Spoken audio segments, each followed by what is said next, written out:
Welcome everyone to the Daily News AI channel. We're glad to have you here. Make sure to follow us to stay updated with the latest news and upcoming videos. Your support means a lot to us, so don't forget to subscribe, like, and leave a comment. Thank you. Good evening, my friend. Take a look at this. This news was published in 3 major international newspapers, The Washington Post, Politico, and Business Insider. They're all reporting on the downing of a US F-18 Super Hornet fighter jet in the sea. This jet is one of the aircraft operating from the US aircraft carrier USS Harry S. Truman, which is stationed near the Yemeni coast, targeting positions of the Yemeni group. Now, the US military officially announced this incident.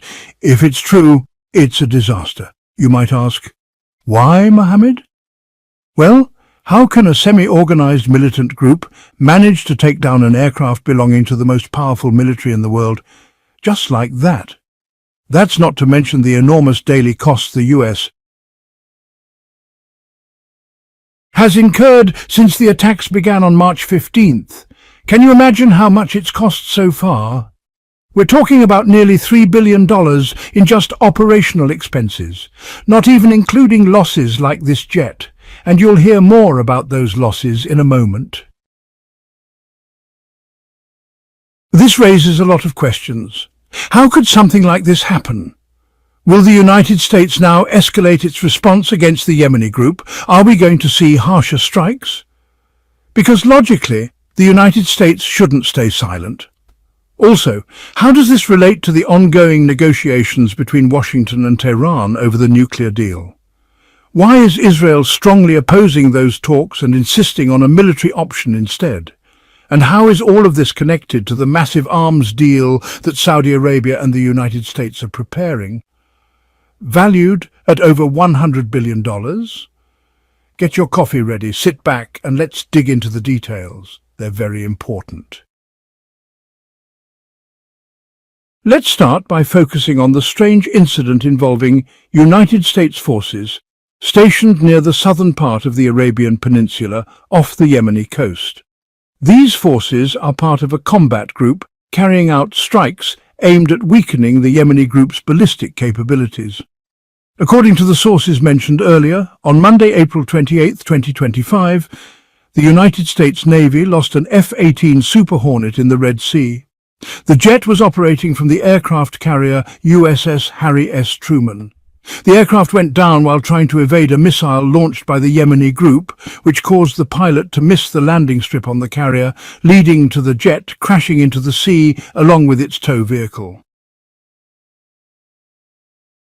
In case you didn't know, the F-18 Super Hornet is the main fighter jet used by the United States Navy and operates on all 11 American aircraft carriers.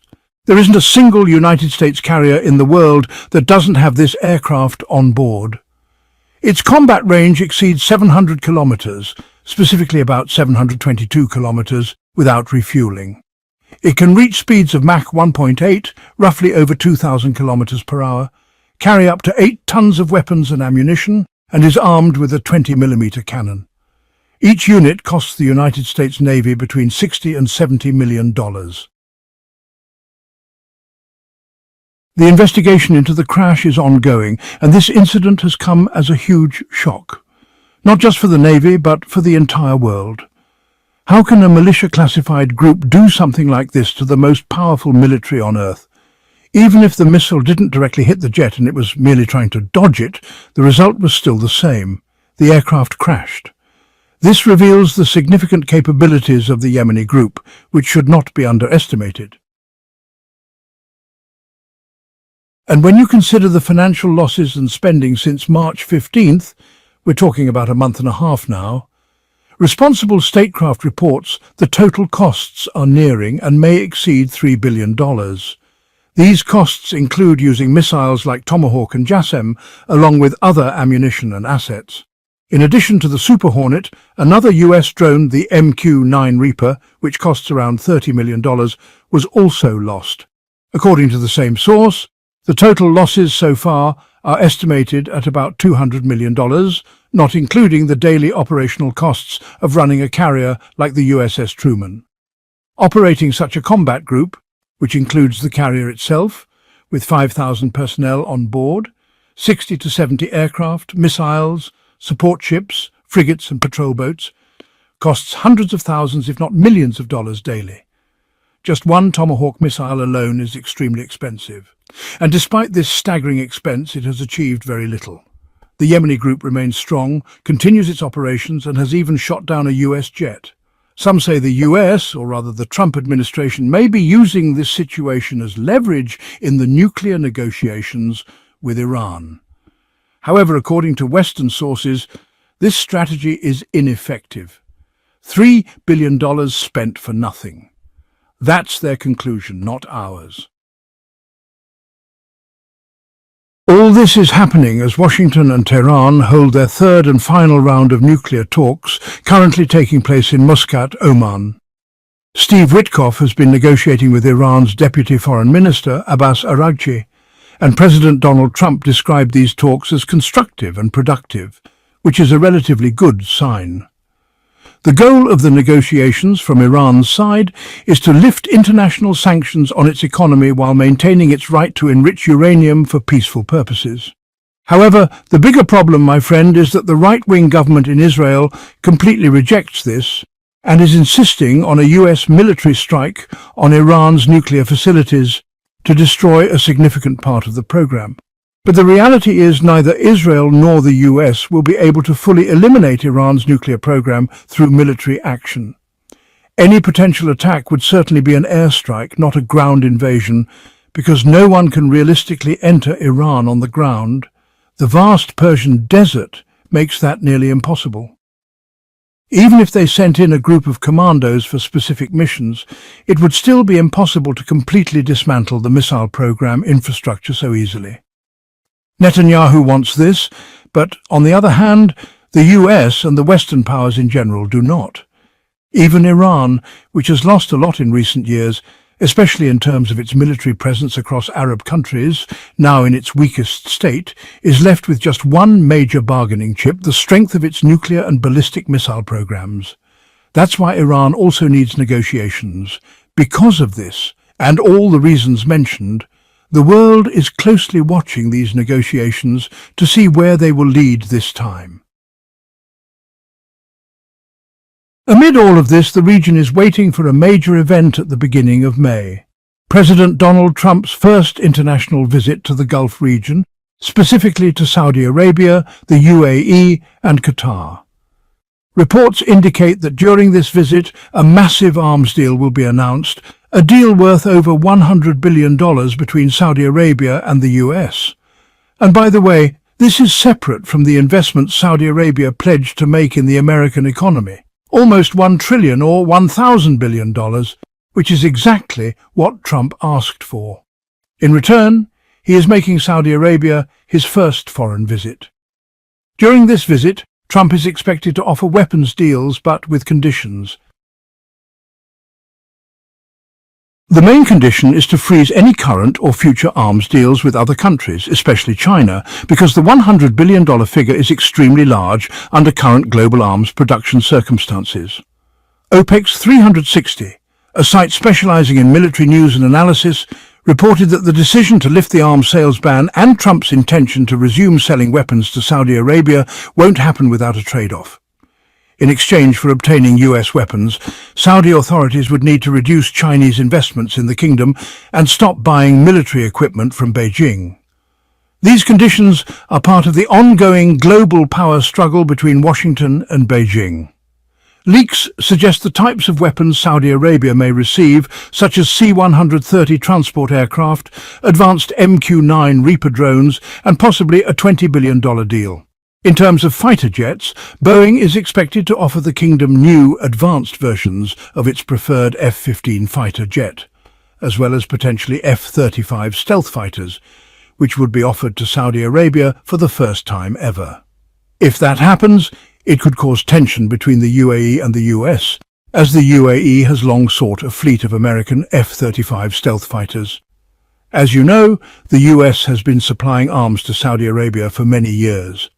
For example, in 2017, a proposed arms deal for about $110 billion was discussed, but by 2018, only $14.5 billion of it had been executed.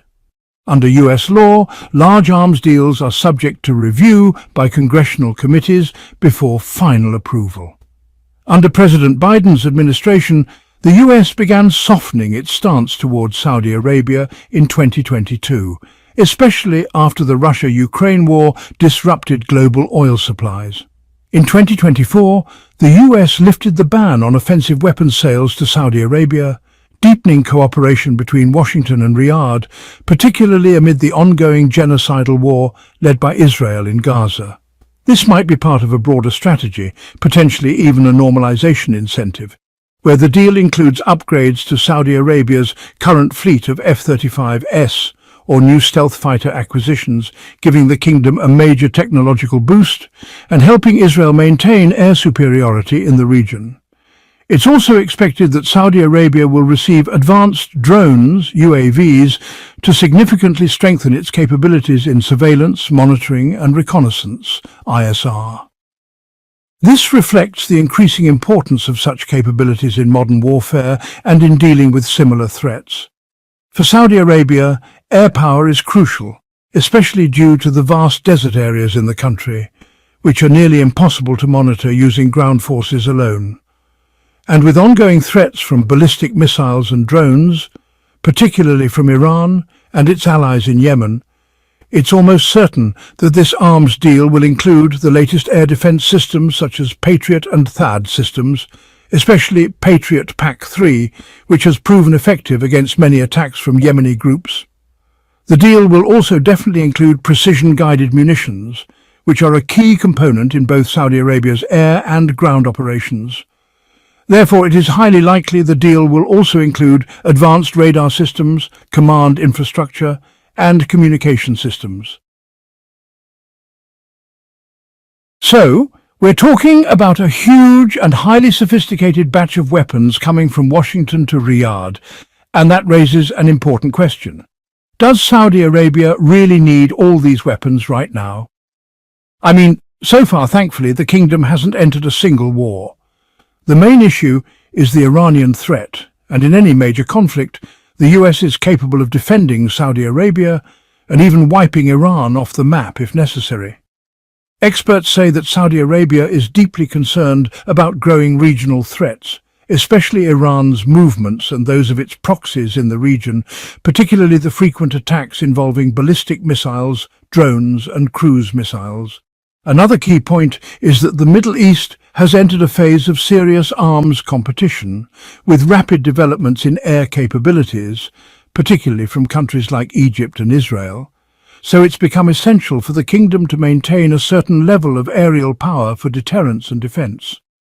This helps ensure its national security and maintain dominance in the skies. One of the official reasons for the arms deal is that Saudi Arabia has vast land and sea borders which require protection against infiltration, smuggling and other threats. These modern systems significantly enhance the kingdom's surveillance and monitoring capabilities. And while there are clear stated reasons for the deal, there are also hidden motives, such as strategic preparedness for any future confrontation with Iran.